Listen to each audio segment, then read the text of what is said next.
Assalamualaikum warahmatullahi wabarakatuh. Halo anak-anak, bagaimana kabar kalian hari ini? Tetap sehat dan semangat kan? Alhamdulillah, semoga kita semua dalam lindungan Allah Subhanahu wa taala. Anak-anak, pada kesempatan hari ini kita akan belajar tema 7, subtema 2, pembelajaran 1 mengenai peristiwa kebangsaan seputar proklamasi kemerdekaan.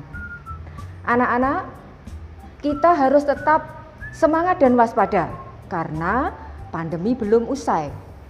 Kita harus tetap menerapkan protokol kesehatan, yaitu dengan cara selalu memakai masker, selalu mencuci tangan pakai sabun dengan air yang mengalir, dan selalu menjaga jarak. Baiklah anak-anak, sebelum pembelajaran hari ini kita mulai, kita berdoa terlebih dahulu. Berdoa mulai. Berdoa selesai.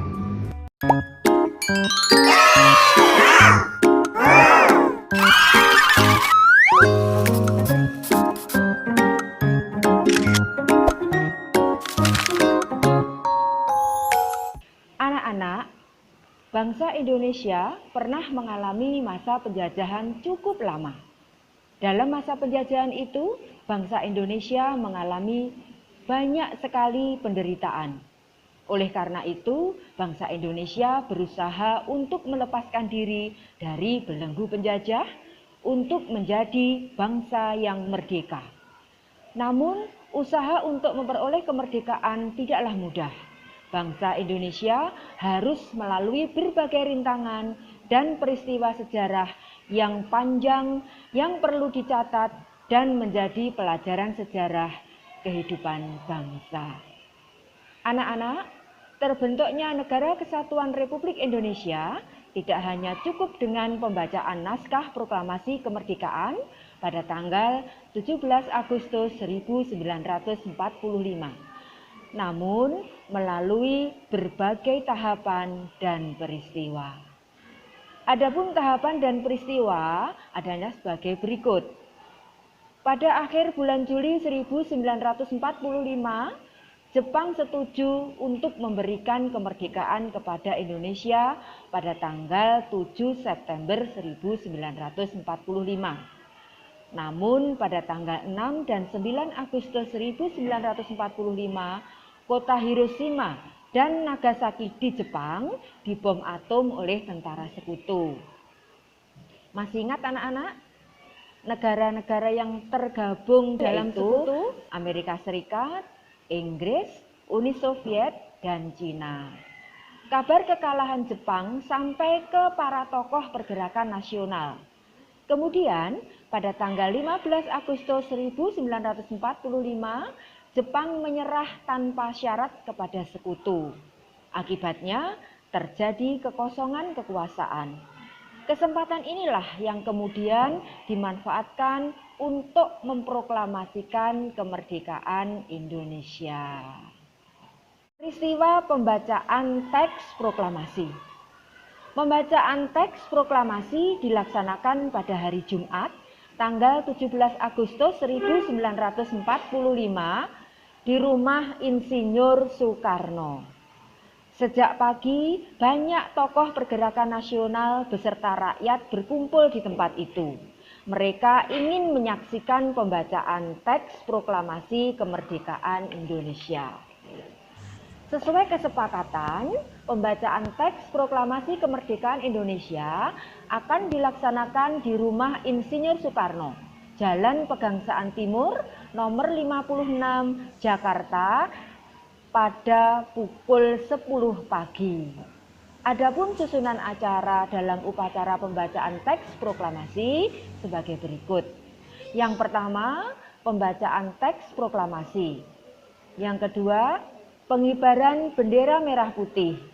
Yang ketiga, sambutan Wali Kota Suweryo dan Dr. Muwardi.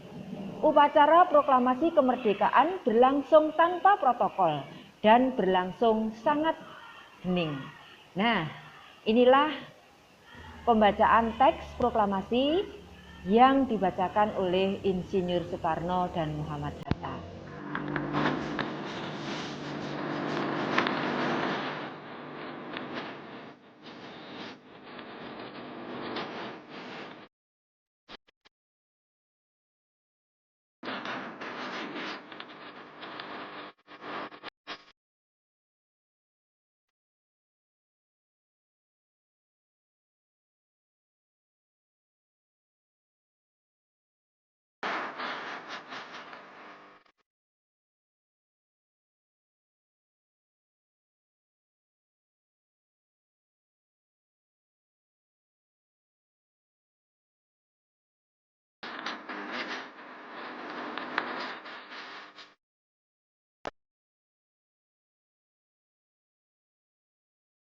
Setelah mempelajari materi ini, anak-anak bisa mengerjakan latihan di buku paket tema 7 halaman 83. Nah anak-anak, kita tahu bahwa pembacaan teks proklamasi kemerdekaan Indonesia dibaca pukul 10 pagi waktu Indonesia bagian Barat. Bagaimana suhu udara pada saat itu? Panas atau dingin? Suhu udara yang kita rasakan sangat terpengaruh sinar matahari. Jika intensitas sinar matahari tinggi, suhu udara pun akan tinggi. Sebaliknya, jika intensitas sinar matahari rendah, suhu udara pun rendah. Kalor didefinisikan sebagai energi panas yang dimiliki benda. Kalor yang dimiliki benda bisa berubah-ubah, bisa naik, bisa turun. Contoh bahwa kalor dapat mengubah suhu benda adalah sebagai berikut. Air panas dicampur air dingin. Suhu air panas tinggi, suhu air dingin rendah. Campuran air panas dan air dingin menghasilkan air hangat dengan suhu yang baru.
Anak-anak, materi pembelajaran hari ini semoga materi yang Ibu sampaikan bermanfaat bagi kalian semua.